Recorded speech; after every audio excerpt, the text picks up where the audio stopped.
Local law enforcement are handing out handbooks to its officers on how to deal with UAPs, also known as an unidentified flying phenomenon, I guess. Formerly known as UFO. I'd like it if they'd stop changing everything. But don't you think that's weird amid this whole mini moon thing? Like, we're gonna have a mini moon that's gonna suddenly come into our atmosphere, which it supposedly course corrected itself, strange enough. But why are they handing out these handbooks all of a sudden? They say disclosure is gonna happen, so we'll see.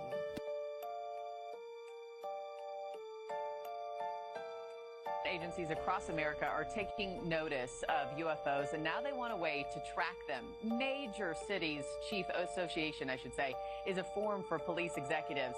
They say UAPs and UFOs pose a national security threat, and it's the responsibility of police officers to know how to detect, track, and report them.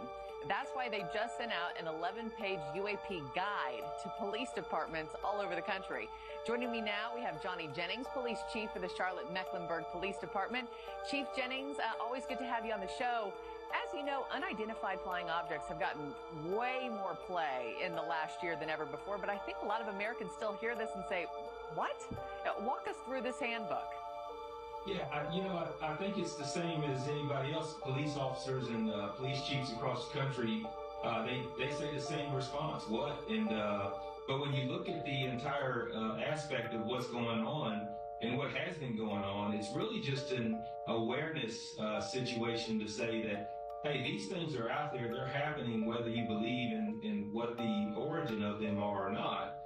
They're happening, and it's important that we are able to report on them. Yeah, I was wondering what the internal response to this has been. My other question when I heard this story yesterday, I mean, do these encounters happen often enough to where it rises to the occasion of needing a handbook for it? Have you seen one? Yeah, no, I haven't personally seen one, and we haven't, we don't have a great deal of reporting of any unidentified anomalous phenomenon here in Charlotte. However, they do happen in certain parts of the country that, and if they do happen, we just want to make sure that they're reported properly, they're taken seriously. Again, I don't think anybody's in major city chiefs are running around saying that we're being invaded by aliens, but I think that what we're saying is that these things are out there, they're happening. They can be a threat, particularly if you have aircraft in your organization. Charlotte-Mecklenburg does have helicopters that we fly, and so we have to make sure that we're safe in the skies as well. Mm-hmm. I'm also curious, does your department have enough resources to dedicate to UFOs and UAPs?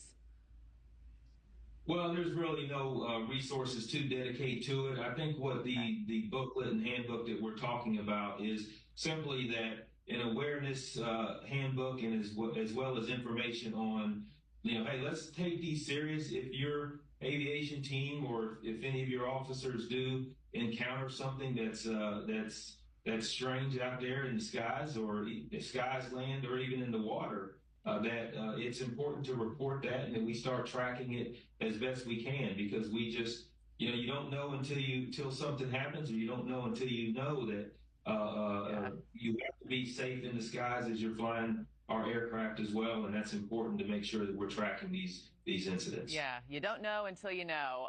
Well, this story certainly caught our eye this week, so we appreciate you taking the time to break it all down.